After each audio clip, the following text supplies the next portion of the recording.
Hi, my name is Robert Messier, and today I'm very excited to show you the brand new Super Disco 70s that I had the pleasure of creating for you guys on this amazing keyboard, which is the Ketron EVENT. So without any further ado, let's jump into it. Alright, so first off, I'd like to give you some quick facts about this style. First of all, no internal material has been used, so the style uses 100% of brand new, fresh loops and recordings for the bass, for the chords, and for the drums. The style was built on 4 variations, A, B, C, D, plus the variation button, which is called the Vary button. So when you push this button, you get the whole orchestral arrangement that comes in, which was very typical in the 70s for the disco repertoire. And also, you're getting the maximum possible chord types that the keyboard allows you to program. Now, one feature that makes a big difference, in my opinion, when you create a style, is that this disco was built on a 16-bar loop. So that means that if you play a C major chord, for example, well, the guitar will keep playing for 16 bar, adding, little variations here and there, little fills, so it's always evolving. Same thing with the bass player, and same thing with the other instruments, the drums and etc. So now can you imagine the unpredictability that this will bring to your performance? Now when you start changing the chords, you're always getting something, there's always something happening. And this was my goal creating this style, just to make it fun, exciting, and lively. So here's an example of the 16-bar feature.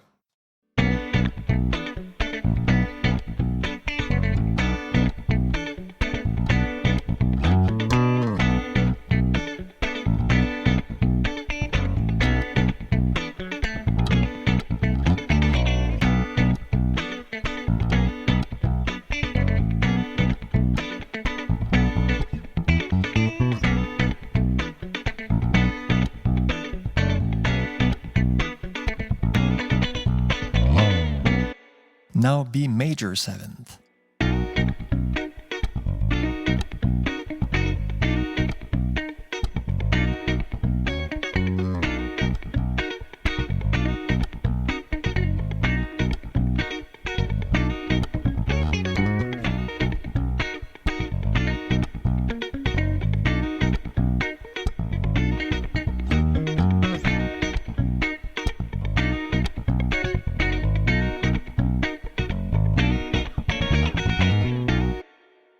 Now, it's very common in disco music to use chord inversions.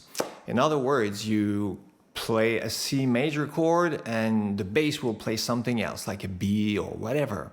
So there's a feature on the keyboard that is called lowest bass note. And I wanted to make sure that the style works well with this feature. So here's an example.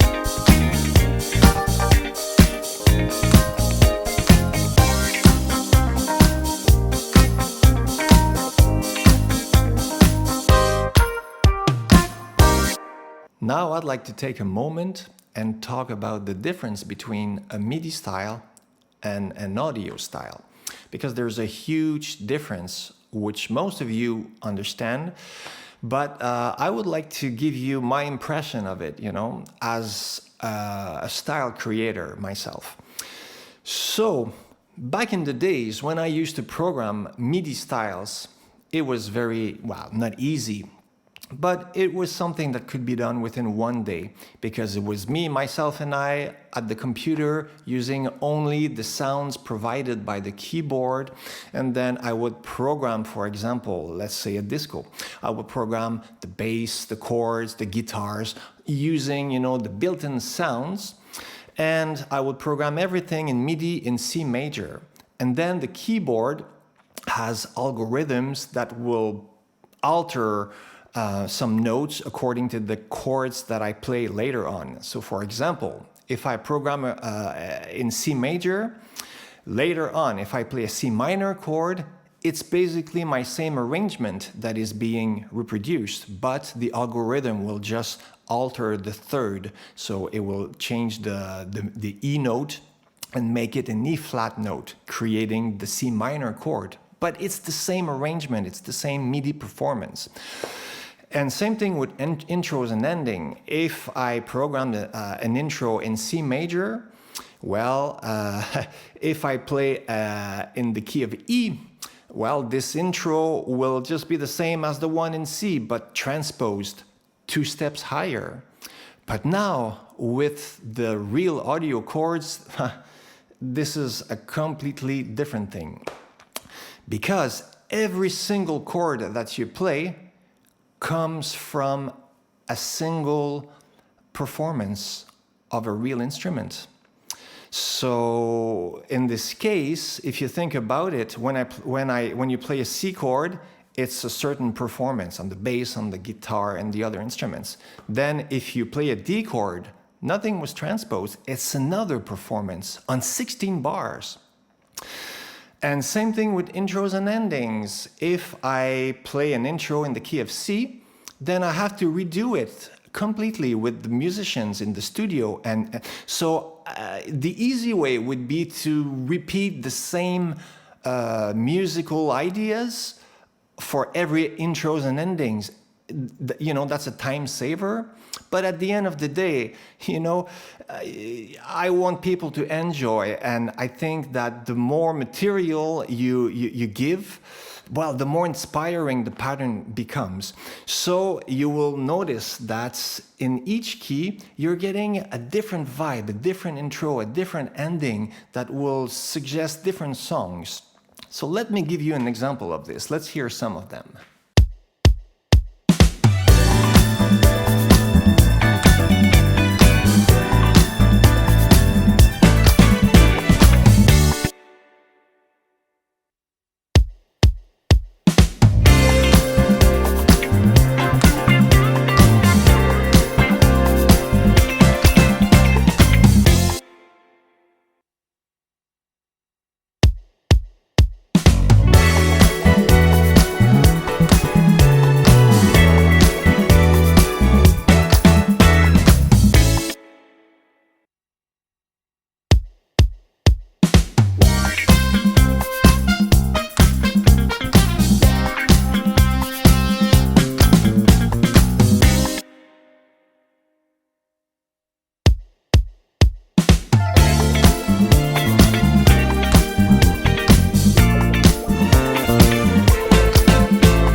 Now let's hear some endings.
Now here's 3 tips I'd like to share with you.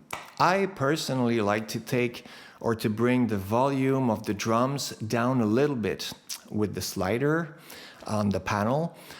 This is just my personal taste, you know, so it depends on the situation, I guess, but this is how I like it. The second thing is, you might have noticed that I'm using the bright piano a lot because I feel it works better with this the disco 70s era. And the third tip I'd like to give you is you can so simply change the drums for a more house or modern type of drums, and automatically you will end up with a modern disco instead of a 70s disco.